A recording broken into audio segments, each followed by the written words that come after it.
Les réprouvés de Ernst von Salomon. Chapitre 1. Confusion. Au-dessus de la ville, le ciel semblait plus rouge qu'à l'ordinaire. La lueur des becs de gaz solitaires se heurtait au brouillard de novembre, teintait l'air humide et saturé, et faisait paraître les nuages plus lourds et plus opaques. On ne voyait pour ainsi dire personne dans les rues. Au lointain, la voix douloureuse d'une trompette résonnait longuement. Des roulements de tambours fouettaient les façades des maisons, comme une menace, s'engouffraient dans les cours obscurs et faisaient trembler les fenêtres closes. Devant le commissariat de police centrale, se tassait un groupe d'une vingtaine d'agents.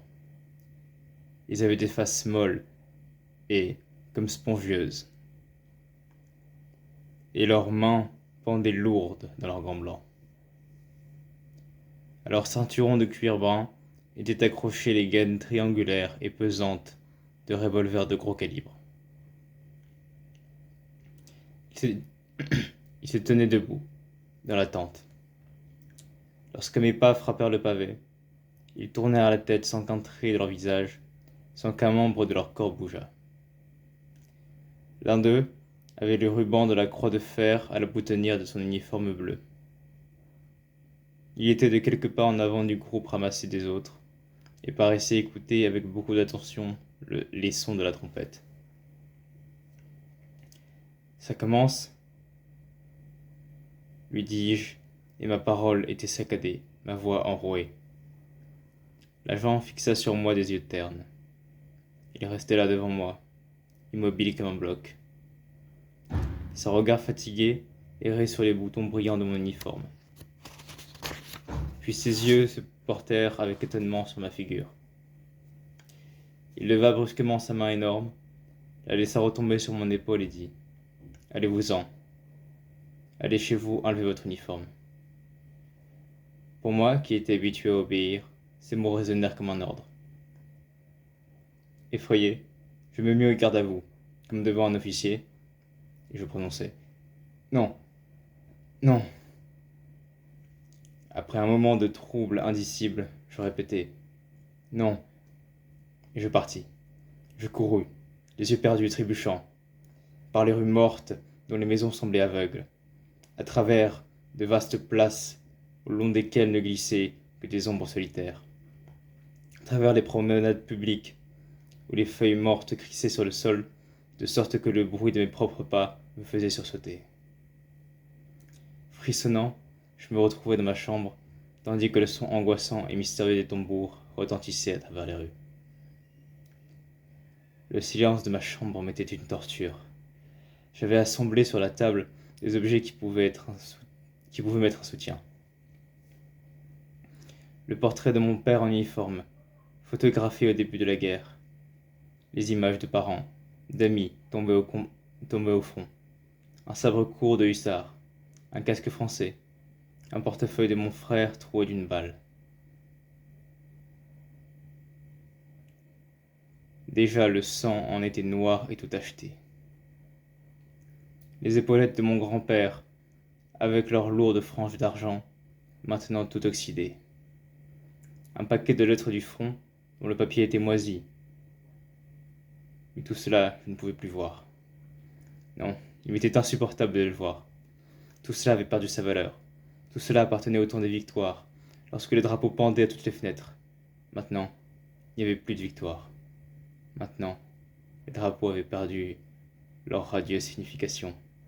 Maintenant, à cette heure trouble où tout s'écroulait, la voie à laquelle j'avais été destiné était devenue impraticable.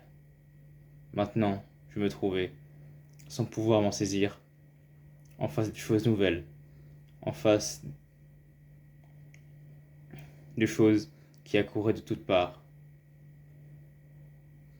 de choses sans forme, où ne vibrait aucun appel clair, aucune certitude qui pénétrait irrésistiblement le cerveau, sauf une pourtant, celle que ce monde, où j'étais enraciné, que je n'avais eu ni à accepter, ni à adopter, et dont j'étais une parcelle, allait s'effondrer définitivement, irrévocablement, et qu'il ne ressusciterait pas, qu'il ne renaîtrait jamais.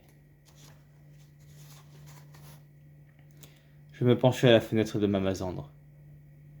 Au-dessous de moi, l'eau clapotait dans la gouttière. Je voyais les ombres noires et menaçantes des maisons, les arbres ruisselants et échevelés, qui se reflétaient dans l'asphalte miroitant. Une haleine fétide montait de la rue, rampait sur la pierre grise, se glissait dans tous les coins de la petite chambre. La bougie s'éteignit. Au milieu de l'obscurité, je jetai brutalement les objets qui étaient sur la table dans un tiroir. Je ne pus fermer l'œil de toute la nuit. J'étais la proie de ce calme redoutable. Je ne faisais une unique chose. C'est qu'il fallait tenir à tout prix. Je ne savais qu'une seule et unique chose, c'est qu'il fallait tenir à tout prix, envers et contre tout. Car ce qui à l'heure présente émergeait au-dessus de la confusion ne pouvait être maîtrisé que par l'inflexibilité d'une attitude que je devais m'efforcer d'adopter sur le champ. Au matin, lorsque j'entrai dans la cuisine, je vis ma mère occupée à détacher les pattes d'épaule blanches de mon uniforme. Il me fut impossible de la regarder en face. J'avalai le liquide insipide et noirâtre, et je saisis le pain de pie qu'elle m'avait préparé. Hâtivement, je coupai dans la miche humide 2 tranches et je mâchai, assis là, les yeux baissés. Puis je pris le manteau, remontai à ma chambre et remis en place les pattes d'épaule. Sans un bruit, soulevant avec précaution mes pieds chaussés de lourdes bottes d'élève officier, des bottes garnies de clous dont les tiges s'arrêtèrent au-dessus du genou, je descendis l'escalier jusqu'à l'entrée. Contrairement à l'ordre qui en venait aux élèves officiers de mettre le ceinturon au-dessous du manteau, je le mis par-dessus. La baïonnette, longue et mince, enfoncée dans un élégant fourreau de cuir, brillante et pointue, mais non aiguisée. Je la tirai et la regardai avec un sentiment de gêne. Enfin, je sortis dans la rue. Devant les boutiques, et comme à l'ordinaire, les femmes stationnaient debout par longues files. Elles parlaient avec une telle vivacité, les mains croisées sur le ventre, des sacs et des paniers sous les bras. Elles me suivaient des yeux, de leurs yeux rougis dans des faces grises. Beaucoup de commerçants n'avaient pas encore ouvert. Un petit homme au visage chagrin était grimpé sur une échelle et décrochait avec soin son enseigne de fournisseur de la cour. Au centre de la ville, j'entendis tout à coup un grand brouhaha qui venait d'une rue principale. Immédiatement, je résolus d'y pénétrer. Je me sentis devenir très pâle. Je serrai les mâchoires et me dis « Allons, de la tenue !» Avec plus d'intensité encore. « De la tenue !» Je perçus des lambeaux d'un chant pénétrant. J'entendis les cris qui jaillissaient d'une multitude de gorges. Je devinai le trouble et le tumulte. En tête d'un long cortège, on portait un énorme drapeau, et ce drapeau était rouge. Lamentable et mouillé, il pendait au long d'une grande hampe et se balançait comme une tache de sang au-dessus de la foule rapidement attroupée. Derrière le drapeau se tenait une masse de gens las, qui avançaient en désordre, les femmes en tête. Dans leurs amples jupes, elles se pressaient en avant. La peau grisâtre de leurs figures retombait toute plissée sur leurs os pointus. La faim semblait les avoir creusées. Des fichus aux tentes sombres qui leur enveloppaient la tête sortaient des voix tremblantes, un chant dont le rythme ne s'accordait pas avec la lourdeur hésitante de leur marche. Des hommes vieux, jeunes, des soldats, des ouvriers, un mélange d'un grand nombre de gens de la petite bourgeoisie, s'en allaient à pas menus.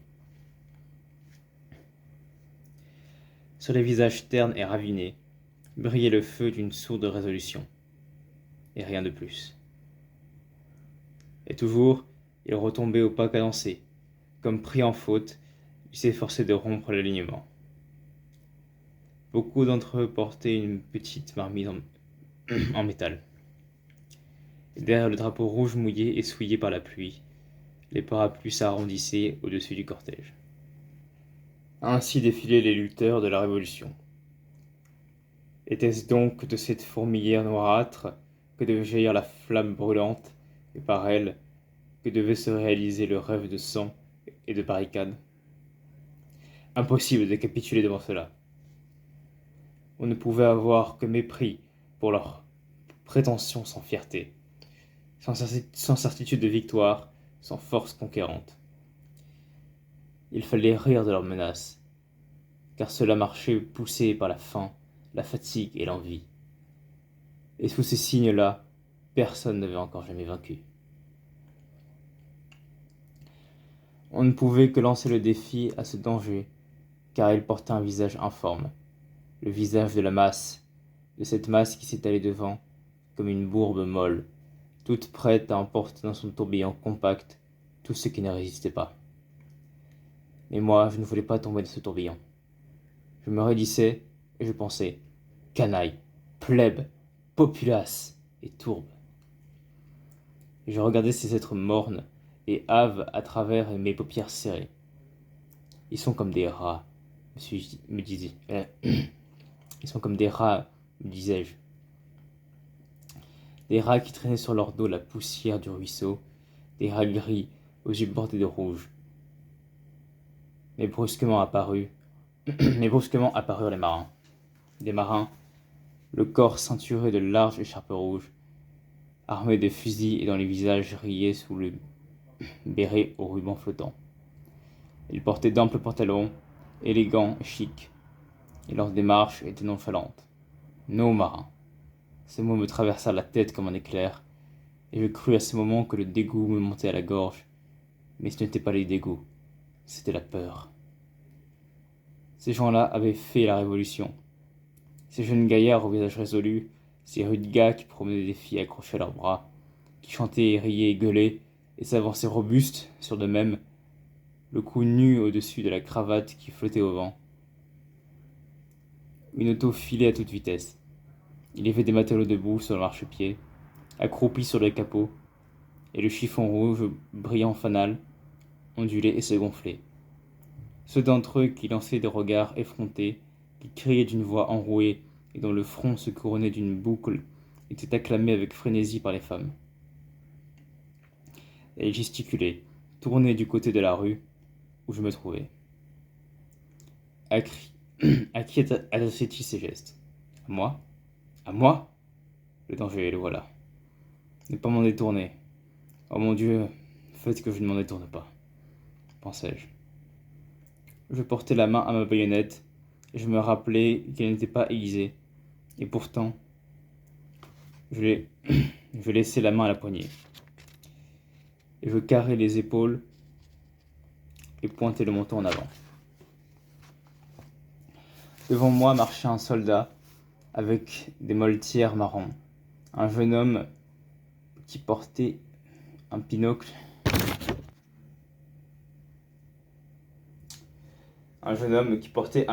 et une serviette de cuir et qui avait ses grandes pattes d'épaule sur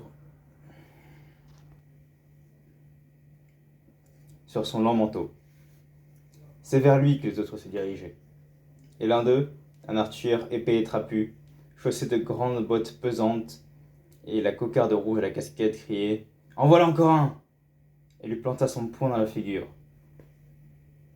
Puis Vlan, lui arrachant ses pattes d'épaule avec tant de brutalité que l'autre chancela et se retournant, pâle, livide, balbutiait. « Mais pourquoi? Voyons, dites-moi pourquoi !» Et il rentrait la tête entre les épaules, et son binocle volait en éclats, et son visage pâle s'incendiait. Ah, les cochons, pensai-je, les bandits, et rien d'autre ne me venait à l'esprit. Puis l'artilleur se trouva devant moi.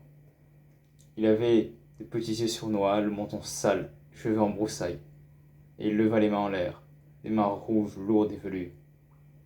Je jetai un coup d'œil autour de moi. Je me vis soudain encerclé d'une quantité de gens, dont quelques femmes. Un homme, coiffé d'un chapeau melon, brandit son parapluie au-dessus de ma tête. Un autre se mit à rire, et beaucoup l'imitèrent. Mais moi, je ne pensais qu'à mes pattes d'épaule. Tout dépendait des pattes d'épaule. Mon honneur. Ridicule. De quelle importance pouvaient être des pattes d'épaule? Tout dépendait de cela. Je me saisis et je saisis ma baïonnette. Alors le poing s'abattit en plein sur ma figure. Pendant un instant, tout s'engourdit en moi. Les yeux, le nez, le menton, et mon sang ruissela tout chaud. Riposte, me dis-je, et maintenant c'est la seule chose à faire. Riposte! Je ripostai, mais l'artilleur me cracha au visage. Il éclata de rire. Sa bave me coula sur la joue. Une femme cria: Espèce de friquet, sale voyou, petit saligo! Et une canne s'abattit sur ma nuque et je tombai. Un homme me piétina. Beaucoup d'autres suivirent et me frappèrent. J'étais allongé par terre et je lançais des coups de pied à tort et à travers. Je ne savais qu'une chose, que tout cela était inutile. J'étais élève officier, ils n'auraient pas mes pattes d'épaule. Ils riaient tous, ils braillaient, ils tapaient sur moi et le sang me dégoulinait dans les yeux et tout à coup, le calme se rétablit. Quelqu'un sortait de l'hôtel Carton et je le vis à travers mes yeux boursouflés. Un officier venait, grand, mince, qui portait l'uniforme bleu des hussards. Il avait le monocle à l'œil, la casquette posée en travers sur la tête. Ses bottes vernies s'ornaient d'un revers d'argent, et, et sur son dolman bleu était appliquée la croix de fer de première classe. Il fouettait sa botte de sa cravache. Il avait une figure longue, brune et carrée, et des yeux impénétrables. Il se rapprochait toujours, faisait claquer sa cravache et s'avançait droit sur la foule. Les femmes se turent, le cercle s'ouvrit. L'homme au chapeau melon s'esquiva. L'artilleur, lui, avait disparu. Le grand garçon, élégant et bleu, se baissa et me prit par le bras. Je me redressai en titubant et je me mis en garde à vous. Je vous en prie, dit-il. Laissez donc ces cérémonies pour le moment. Moi aussi, j'ai été là officier. Venez à mon hôtel, voulez-vous? Je le suivis et tout en essuyant le sang qui m'emplissait les narines, je dis: Tout de même, ils n'auront pas arraché mes pattes d'épaule.